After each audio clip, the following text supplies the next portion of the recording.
Sa sanlibutan, sabi po sa Tagalog, at wala rin tayo madadalang anuman pag-alis natin dito. But if we have food and clothing, we will be content, no, with that. No, sabi po sa Tagalog, kaya dapat na tayo masiyahan kung tayo ay may pagkain at may pananamit. So, masaya ba sila? Yes, masaya sila. No, ano po ang sikreto? The word is contentment. Kontento ang mga taong ito. Kaya sila, masasabi ko, masaya. Contentment is taught by God. Ang Diyos ang nagturo ng kakontentuhan sa ating mga buhay. And it is a command. Ito ay utos ng Diyos. It is part of the process of being transformed through the renewing of our minds. Ang contentment, no? Ito ay proseso ng paghuhubog o pagbabago ng Diyos sa ating mga katauhan. Ito po sinasabi sa Romans chapter 12 verse 2. Ang sabi ng verse 2, do not conform any longer to the pattern of this world, but be transformed by the renewing of your mind. Then, you will be able to test and approve what God's will is, His good, pleasing, and perfect will. So, contentment, kakontentuhan is the product of a renewed and transformed character. Tayo po'y mananampalataya, tayo nagsuko ng buhay sa Diyos at binabago ng Diyos ang ating katauhan, no? Nagkakaroon ng kakontentuhan ang ating mga buhay. At sabi po ni Spurgeon, the new nature alone could produce grace and contentment in the heart. So yung kakontentuhan, ang pinagmumulan nito ay ang ating Panginoong Jesucristo. Yung difference between contentment and satisfaction, minsan parang magkapareho, contentment and satisfaction. Tinitignan ko po sa Tagalog, ang kahulugan ng satisfaction, wala akong makita, sinasabi niya, happiness, happy, ang contentment, no, ay contento. Contentment is an attitude of the heart. Attitude of the heart. Again, it is a command ng Diyos sa ating lahat. Ang pagiging kontento ay isang pangmatagalang damdamin na may kapayapaan sa ating mga puso, may pasasalamat at may kagalakan. Contentment is a lasting calmness that stays with you dahil nasa atin ang Panginoong Jesucristo. Ang kakontentuhan ito ay hindi nakabase hindi nakabase o kasiyahan ay hindi nakabase sa kung ano ang meron ka sa buhay o ano ang sitwasyon mo ngayon o ano man ang pinagdadaanan mo ngayon o ano man ang kalalagayan mo sa buhay ngayon, hindi nakabase doon ang kakontentuhan. Being satisfied is when you get what you want. Satisfaction. No, being satisfied is when you get what you want. When a desire or a need is fulfilled. Happy ka, masaya ka, kapag may gusto ka na makuha, may gusto kang makain, may gusto kang makuha, and then kapag nakuha mo yon, masaya ka, no? Masaya ka, satisfied ka, no? Ang satisfaction o kasiyahan ay nananatili panandalian lamang, no? Samantalang ang kakontentuhan ay pangmatagalan. Parang ganito po yun. Meron ka single na motor, pero nakikita mo ang mga kasabayan mong nagmamaneho, nakikita mo ang ganda ng kanilang mga motor, no? Hindi ko alam ano yung mga mamahaling motor ngayon. Sana magkaroon ako noon, no? Sana magkaroon ako noon. At tapos, pinadidihan mo, pinanalangin mo, gumawa ka ng kasipagan para makuha mo, magkaroon ka ng motor na yon at nagkaroon ka ng motor na maganda. Pero nung magkaroon ka ng motor na maganda, nakita mo kapag umuulan, mainit, sana magkaroon ako ng kotse. Nakikita mo yung mga magagandang kotse. So nag-iisip ka, sana magkaroon ako ng kotse. Binigyan ka ni Lord ng kotse. Pero nung magkaroon ka ng kotse, nakikita mo na naman yung mga kasabayan mo, magaganda yung mga sasakyan. Montero. Ano ba yung mga magaganda sasakyan mo? Sana magkaroon ako ng Montero. Hindi ka nasasatisfy, no? Palagi ka may gusto palagi mo na magnais ng iba na ganyan. Ang kakontentuhan ay kung ano ang meron ka. Kahit yan ay motor, kahit yun ay karag-karag, masaya ka na. Nagpapasalamat ka sa Diyos. Kahit walang kotse, kahit walang Montero, kahit kakarag-karag na sasakyan, nagpapasalamat ka sa Diyos. Iyon ay kakontentuhan. Amen po ba? So, para baga yung another example, gusto kong magkumain sa buffet, nagkikrave ako, gusto kong mag-buffet, gusto kong nihonachi, gusto kong mamahalin mga, yung ito-yukin na mga pagkain. So, na makakain ka doon, bibigyan ng pagkakataon ng Diyos, nakakain ka doon, pagkatapos mo kumain, sumakit pa nga yung tiyan mo sa dami ng kinain mo, nawala na yung kasiyahan. So, mag-iisip ka na naman, siguro mas masarap doon sa ibang lugar. Sabi po ng Philippians chapter 4, 11 to 13, I know what it is to be in need, and I know it is what it is to have plenty. Ito po sinasabi ni Pablo, no? Sinasabi niya, I know what it is to be in need, and I know what is to have plenty. I have learned the secret of being content in any and in every situation, whether well-fed or hungry, busog ka man o gutom, whether living in plenty or in want, I can do all these things through Him who gives me strength. Ano ba sitwasyon, sabi ni San Pablo? Kahit anong kalalagayan, ang sabi ni San Pablo, ay kontento na siya. Kontento na ako sa, no, ano man ang kalalagayan niya. Remember, persecuted, nasa hindi maayos na kalalagayan si Pablo. Pero wala kang nabasa na nagre-reklamo si Pablo. Bagkus puno ng pasasalamat ang kanyang puso. Puno ng kakontentuhan ng kanyang puso dahil ang pinagmumulan ng kanyang kakontentuhan ay si Kristo na kanyang sinasamba sa kanyang buhay. So, saan nagmumula, no, ang pagiging kontento niya? Again, sa Philippians 4:13, sabi niya, ay nanggagaling hindi sa sarili niyang lakas o kakayanan, kundi sa kasapatan at lakas ni Kristo. Kasi po sabi niya, ang lahat ng ito'y magagawa ko dahil sa lakas na kaloob sa akin ni Kristo. Now, where does contentment comes from? Sa nanggagaling ang kakontentuhan na ito? Again, hindi satisfaction, hindi kasiyahan. Ang pinag-uusapan natin ay kakontentuhan. Una, nanggagaling ito sa ating pananampalataya sa Panginoong Jesucristo. Amen po ba? Naniniwala po ba kayo doon? Kahit hindi kayo maniwala, ito sinasabi ng Diyos. No? Ito'y nanggagaling sa pananampalataya natin sa Diyos. Hindi tayo magkakaroon ng kakontentuhan kung wala tayong pananampalataya sa Diyos. No? Kung wala kang pananampalataya sa Diyos, ay mananaig ang takot. Mananaig ang pag-aalinlangan, yung doubt o pag-aalala sa buhay. Kasi wala kang pananampalataya sa Diyos. So kung may pananampalataya ka sa Diyos, mayroon kang kapayapaan. Hindi po ba nararanasan natin yan? No, kahit walang pera, di ba? Kahit walang pera, di ba laging masaya? Di ba? No? Kontento ka, payapa ka, kahit sa kasimplihan ng buhay mo, dahil alam mo na meron tayong Diyos na nagmamahal at nagmamalasakit sa atin.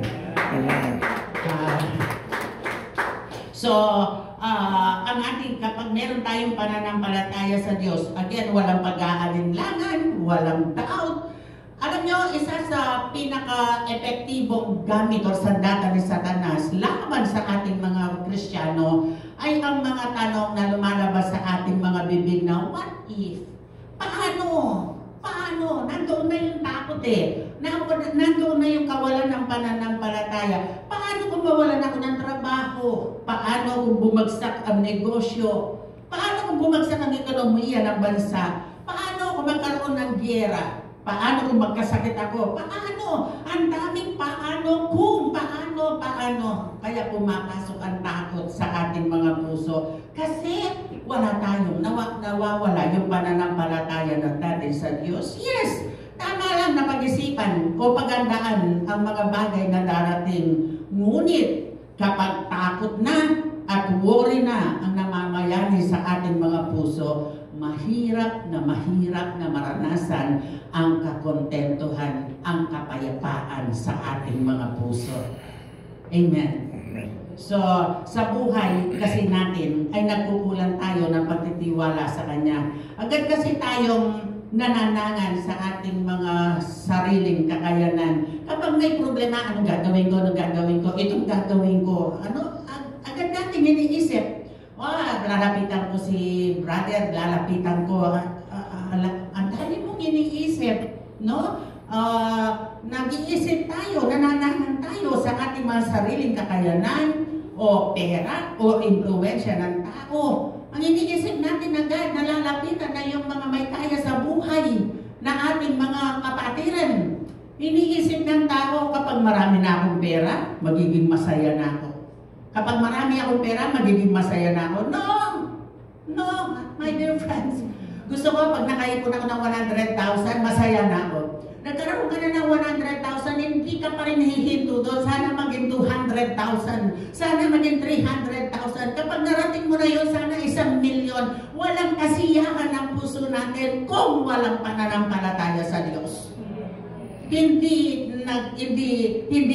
napuputol, hindi nagtatapos ang ating pag-iisip na sana magkaroon tayo. No, pero again, hindi napuputol ang pagnanais natin na magkaroon ng mga ng yaman, ng anumang bagay, material na bagay sa ating mga buhay na madalas nagiging kapahamakan sa atin. Alam ng Diyos, mga kapatid ko, ang kawalan ng kakontentuhan sa ating mga puso.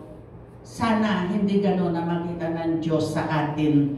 Sabi, at dahil alam ng Diyos to, sabi ng Hebreo chapter 13 verse 5, huwag kayong magmukhang pera. Sa ibang version, huwag kayong magmukhang kwarta. Malinaw na malinaw. Alam ng Diyos, huwag kayong magmukhang pera at masiyahan na kayo sa anumang nasa inyo. Sapagkat sinabi ng Diyos, hindi kita iiwanan. Hindi kita pababayaan man. Minsan tinanong ko yung isang may kaya sa buhay na ating kapatid dito. Sabi ko, Tay, ano yung pandaman ng maraming pera? Sabi niya, wala, pareho lang. Yung panahon na hindi maraming pera, no, simpleng buhay, at saka yung may maraming pera, pareho lang. Pareho lang pala. No, yun ang sagot niya na gusto ko malaman nyo. Baka sabihin nyo, pag nagkamilyon ako, masaya ako. Hindi, pareho lang pala. So to worry means we do not trust God. Pag nag-worry tayo, ibig sabihin, hindi tayo nagtitiwala sa Diyos. Mali ang sinasabi na salita ng Diyos na hindi kita iiwan, hindi kita pababayaan man. Hindi natin pinaniniwalaan yun kung nag-worry tayo. Tama po ba ako? Hindi natin pinagtitiwalaan ang mga salita ng Diyos. Ang susi upang mapagtagumpayan ang kawalan ng kakontentuhan sa buhay at kawalan ng pananampalataya. Ang susi, kilalanin natin ang Diyos sa ating mga buhay. Kung sino siya at kung paano siya naging tapat sa ating mga buhay. Kailanman hindi nagkulang ang Diyos sa atin. Ang gaganda natin. Walang magsasabing naghihirap tayo. No? Yung mga Nepalese na mga nakasama namin, ang tanda ng itsura, ayaw nila maniwala, 62 years old na ako. Yung 60 sa kanila, ang tanda-tanda. Pero dahil siguro sa hirap ng buhay at hirap ng trabaho, alam nyo, kumakain sila alas 10. Kaya yung church service nila alas 10. Ang normal na pagkain nila alas 10, sa susunod na kain nila ay alas 5. Ang alas 10 ang kain nila ay roti or pancake. Yung barley flour, lagyan lang ng tubig at iprito or iprito walang mantika. Yun lang ang alas 10 nila, ang kain nila alas 5. Pero yung ngiti sa labi nila, Pache po, kasalukuyan ng service, Pag sinabi ng MC, ewan ko kung ano pinagsasasabi niya bago mag-simula ng service. Siguro sinasabi niya, let's pray, magpalinis tayo sa Diyos. May pakirot ka. Ating maglipasag, ating siklod, ating bulisag, ating mangaga. Wow! Ang lalim nila sa Diyos. So kung paano, paalalahanin po natin kung paano niya pinunan ang lahat ng ating pangangailangan sa nakaraan nating mga buhay, magpahanggang ngayon at sa darating na panahon, tinitiyak ko sa inyo, hindi magkukulang ang Diyos. Naranasan natin noon, nararanasan natin ngayon, mararanasan natin hanggang sa darating na panahon ang katapatan ng Diyos. So where does contentment comes from? From your faith, from our faith in Jesus Christ, and pangalawa comes from the promises of God. Alam po natin, hindi po ba kapag maraming problema, magbasa tayo ng Biblia, ang daming mga pangako ng Diyos, more than 8,000 promises in the Bible para sa atin. Ilang pangako ang pinangahawakan natin na galing sa Diyos. Isa ito sa nagbibigay sa atin ng kapayapaan, no? Ang sabi po ng Philippians 4:19, at buhat sa kayamanan ninyong hindi kayamanan niya na hindi mauubos, ibibigay niya ang lahat ng inyong kailangan sa pamamagitan ni Kristo Jesus. Alam niyo, namnamin ang pasi Diyos. Buhat sa kayamanan mauubos, hindi nauubos ang kayamanan ng ating Diyos. Ibibigay niya ang alin? Ang lahat ng ating kailangan sa pamamagitan ni Kristo Jesus. Isaiah 41:13, pumili lang po ako ng mga favorite kong verses. For I, the Lord your God, hold your right hand. It is I who say to you, fear not. Huwag kang matakot. I am the one who helps you. Huwag kayong matakot. Ako ang katutulong sa inyo. Hawak tayo ng Diyos. Hawak ka ng Diyos, kapatid. Dahil ng takot. Isaiah 46:4, sa mga matatandang katulad ko, at katulad ni Pastor Rick, even to your old age and gray hairs. Kasi po maraming natatakot, no, sa pagtanda. Lahat ng takot tumanda, magsabi ng amen. Mabuti, nakikinig kayo. Even in your old age and gray hairs, I am He. I am He who will sustain you. I have made you, and I will carry you. I will sustain you, and I will rescue you. Yun ang patotoo na matagal, nawala yung pension. Sa tamang panahon ay tinagda ng Diyos, ibinarik ng Diyos. Hindi lang isa, dalawa, tatlo, tama po ba ako? Ganyan po kabuti ang Diyos. Sabi po ni Sister Rosana All sa Philippians 4:7, at ang hindi malirip na kapayapaan ng Diyos ang mag-iingat sa inyong puso at pag-iisip sa pamamagitan ni Kristo Jesus. Mga kapatid ko, anong pangangailangan mo? Pagkain, pera for tuition fees, bills, kalakasan, may pangako ang Diyos sa iyo. Kailanman hindi nagsinungaling ang Diyos. Tinutupad niya ang kanyang mga pangako. Now, how to find contentment? Paano natin matatagpuan ang kakontentuhan na ito? Una, be grateful. Maging mapagpasalamat tayo. Develop a thankful attitude. Laging bibig natin, salamat Lord. Hindi reklamo. May pagkain na, nagre-reklamo pa. May sweldo na, nagre-reklamo pa. Deni mo, meron na tayo, pero nagre-reklamo pa. Ang pinaka-epektibong depensa laban sa pagiging ungrateful, hindi mapagpasalamat. Mga Kastila, ingrato. Ang pagiging ingrato ay maging mapagpasalamat at magpuri sa Diyos. Mapagpuri tayo sa Diyos. Iyon ay depensa para pag nawawala ang kakontentuhan natin sa buhay. Hindi tayo mapagpasalamat sa Diyos Hindi tayo nagpapasalamat sa Diyos, hindi dahil lamang sa tayo ay nananagahan na sa maraming bagay. Yung nagpapasalamat, thank you Lord, ha? Tintagin mention ko. Thank you Lord, karag na sweldo yung asawa ko. Thank you Lord, thank you. Thank you Lord, wala kami sakit. Paano kung wala? Wala nang thank you. Wala nang salamat. Ngunit sabi, sa lahat ng sitwasyon, magpasalamat tayo sa Diyos. Amen. Sabi nga po ni kapatid, yung pagsubok, ginagamit ng Diyos yan, no, para lalo natin siyang makilala. Sabi pa ni Spurgeon, may mga taong may malaking yaman na halos hindi na kayang mabilang sa laki, no? Ngunit walang kakontentuhan, ay mayroon daw alagang linta sa puso na laging bumubulong. Lagi niyang kikirutit ang linta ngay tagang puso. At sasabihan na, bubulong na, give me more, more.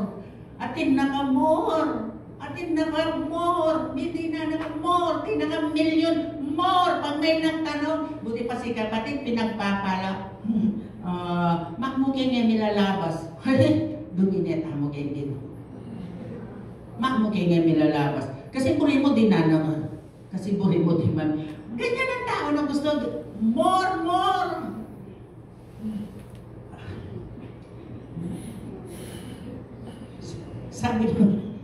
Sabi po ni Spurgeon, no, Spurgeon believed that a man should trust not in the extent of his possessions, but in the grace of God. But in the grace of God. 1 Thessalonians 5:16-18, magalak kayong lagi. Pakita mo nyo nga sa akin yung mukha nyong nagagalak. Na, dumating kayo, parang wala kayong kakilala eh. Ako naman, ay kapatid, hello. Masaya po tayo, magalak kayong lagi. Palagi kayong manalangin, kaya nga po nandito tayo. At magpasalamat kayo sa Diyos sa lahat ng pagkakataon. Sapagkat ito ang kalooban ng Diyos para sa inyo sa inyong pakikipag-isa kay Kristo Jesus. Pangalawa, count your blessings. Count your blessings, my dear friends. Maglaan ng oras para alalahanin ang katapatan ng Diyos sa inyong buhay. Ilang panalangin na sinagot ng Diyos sa buhay mo? Ilang taon ka na hanggang ngayon ay sinussustain ng Diyos ang lakas mo, ang pangangailangan mo? No, Ma'am Lynn, Pastora Lynn, say amen! Amen! Gaano mo nararanasan ang lawak ng biyaya at pabor ng Diyos sa buhay mo? Alam nyo, sa buong Lumang Tipan, Old Testament, from Genesis to Revelation, malaki. Sa buong Lumang Tipan, ay 169 times na binanggit sa salitang remember, do not forget. Remember, do not forget. Habang pinamumunuan ng Diyos, still remember, ang bayang Israel, sinabi niya sa kanila, habang naglalakbay sila, huminto muna kayo. At remember, no, gunitain kung paano sila niligtas ng Diyos. Bakit? Bakit sila pinahinto? Lagi nyo nga nalalahanin ang kabutihan ng Diyos para hindi nila makalimutan ang katapatan ng Diyos. Kasi palaging nakakalimutan tao. Ang dami na nating nakalimutan. Yung mga panalangin na ipinanalangin natin na talagang pinag-fasting, inuluhod, ngayon nakalimutan na. Palagi nating nakakalimutan, paulit-ulit, no? Tulad ng ginagawa natin ngayon, nakakalimot tayo. Kapag napag-isip-isip ko napapag-isip-isip ko, alam ng Diyos, dahil alam ng Diyos na nakakalimutan tayo, maraming mga holidays, no, na ibinigay ang Diyos. Merong panahon ng birthday. Para magpasalamat tayo sa Diyos, binigyan niya tayo ng buhay. Nagko-communion tayo sa church para alalahanin natin ang ginawa ng Diyos. May 2,000 taon na nakakaraan. Meron tayong Pasko para alalahanin natin na ipinanganak ang dakilang Mesiyas. Meron tayong Holy Week para alalahanin natin ang ginawa ng Panginoon na naranasan niya upang tayo ay magkaroon ng kaligtasan. Maraming mga holidays. na ibinigay ang Diyos sa atin para alalahanin natin ang katapatan ng Diyos. Hindi po alalahanin natin ang birthday natin dahil binibilang mo yung birthday mo at umaasa tayo ng regalo. No! My birthday, para mapasalamatan natin ng Diyos. December 6, 1961, alas 10 ng umaga, isinilang ako sa mundong ito, kay kumong bali, hilot, ipinanganak. Pero glory to God, ang laki-laki ko ngayon. No? Salamat sa Panginoon. So, alam niyo kung isusulat natin sa papel ang lahat ng dapat ipagpasalamat sa Diyos, kulang ang papel. Kulang ang papel. Kapag ginagawa ko ito, yung inaalala ko, kabutihan ng Diyos, napupuno ng kagalakan ng puso ko, napupuno ng kapayapaan, to the point na kontento na ako dahil nagpapasalamat ako. Thank you, Lord. Pangatlo na dapat gawin, eliminate comparison. Iyon ang nagiging problema ng Kristiyano. Many Christians are discontented, walang kakontentuhan, not because they are not doing well, but because others are doing better. Hindi wala kang kakontentuhan kasi nakikita mo ang kapitbahay mo na pinagpapala ng Diyos. Nakikita mo, kapitbahay mo, nag-i-excel, pinopromote siya sa opisina, no? Bakit kaya mas magaling siya, mas maganda ang galing niya, mas maganda ang damit niya, and so forth and so forth. Sabi nga ni Pastor Rick last Sunday, nakikinig ako, pag makabili ka ng 20K na cellphone, wow, ang ganda ng cellphone ko.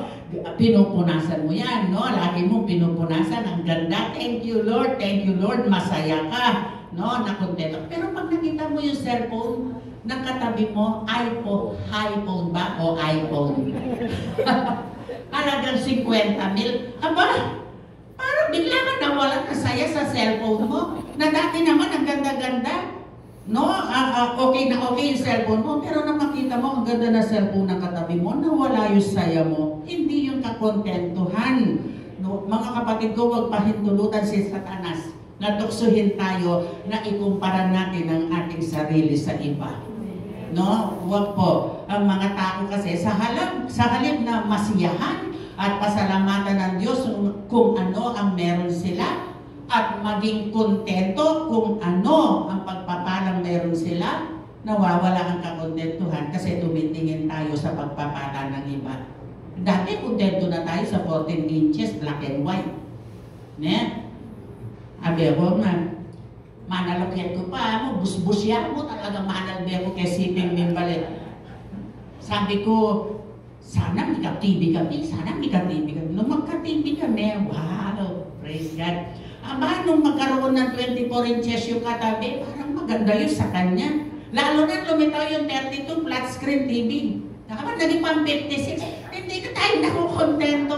Gusto mo ngayon, nakikita mo yung sa church, sana may LED wall, yung isang wall ng bahay namin. LED wall, yung parang sa taas, no? My dear friends, comparison is the thief of joy. Comparison is the thief of joy. Huwag po natin pahintulutan si Satanas. Magbigay lang po ako ng 2 suggestions. Pwede po ba? Hindi pa naman oras, no? Suggestions. Take a break from social media. Take a break from social media. Make a commitment to log off for 1 or 2 weeks and see what happens. Makikita mo, makukontento ka sa kung ano meron ka. Kasi kapag nakikita mo yung mga promotions, yung mga nakikita mo sa TV, ay, sabi na rin matuwa, tululaway ka. Alam niyo, yung mga kapatid sa Jumla, walang CP, walang cellphone. May cellphone, dependot la parugo. Kaya maka-rubber band niya ko. Itang CP na walang gadget, walang laruan. Yung mga bata naglalaro ng bola. At kapag nagbabalipol, kapag lumampas, mahuhulog sa malalim na bangin, takbo sila. Hahabulin yung bola. Ang ginawa ko, doon ako sa ilalim. Hindi na i-exercise ako. Pag nahuhulog yung bola, itcha ko sa kanila. So, alam nyo, nung ako nasa Nepal, okay na sana ako eh. Okay na ako sa dalbat Teresa, munggo, kanin, thank you Lord, kasi sa Thailand, hindi mo makaya yung pagkain nila, exotic food, ulan, namin nga yung pakaganda, pero okay na ito okay na yun, munggo, kaya lang isang gabi, hindi ako makatulog, abay, binuksan ko cellphone ko, mukbang talagang may itang babae, panak mulaning, karni, talagang, hindi na ako nakontento dun sa kinakain ko. Pero mali po, magpasalamat tayo. Pangalawa, live within your means. Kung ano meron ka, yan ang ipamuhay mo. Huwag mong ipamuhay ang wala sa'yo. Huwag mong utangin ang wala sa'yo. May kut-kut kang utang, kapatid ko. Kami patugtod. Wala kang payapa. No? Kung ano meron kayo ng ipamuhay, kung saan level man tayo inilagay ng Diyos, mamuhay tayo ayon sa ating kakayanan, makontento. You know what? Just having abundance is not a sign of God's blessing. Huwag niyo pong isipin yun. Kung milyonaryo yan, kontento yan, masaya yan, pinagtala yan, blessed yan. Hindi po totoo yun, no? Hindi totoo yung preaching na maraming mga pastor na hindi tayo, mga Kristiyano tayo, hindi tayo just. Hindi daw tayo just. Dapat mayaman tayo dahil tayo mga anak ng Diyos. Dapat may kotse ka, tayo mga mananampalataya, lalo na mga pastor. Dapat may kotse kayo dahil tayo ay mga anak ng Diyos. Kapag ipinanalangin namin kayo, pagkatapos ng ilang taon, 10 years, na salubong ka, wala ka pa sasagasain ko kayo. Ano ba naman yung pastor? Mali po, hindi po basihan ang yaman para magkaroon tayo ng kakontentuhan. Lahat po magsabing amen. God's abundance is without sorrow. God's abundance is without sorrow. Living a contented life. Living in peace and joy. And is for the purpose of bringing glory to God. Itang matuntun mo, payapang-payapa mo, tutulong tapalaway mananagtapa kahit alam pera. Kasi alam natin, meron tayong Diyos na kumukutkop sa atin. Makontento po tayo. Makukontento tayo kung may Kristo sa ating mga puso. Tayo po'y manalangin. Salamat po, Panginoon, sa iyong mensahe. Dapat nga, Panginoon, na kami magkaroon ng kakontentuhan sa aming mga buhay. Ang kakontentuhan na ito, meron kami o wala, masagana o wala, anuman na sitwasyon namin sa aming mga buhay, masaya kami, kontento kami dahil alam namin meron kaming isang Diyos na tapat at mabuti na kumukupkop at nangako sa amin na hindi kami iiwanan, hindi kami pababayaan. Pagpalain mo bawat isa, O Diyos, at ito po ang aming panalangin. In Jesus' name we pray. Amen.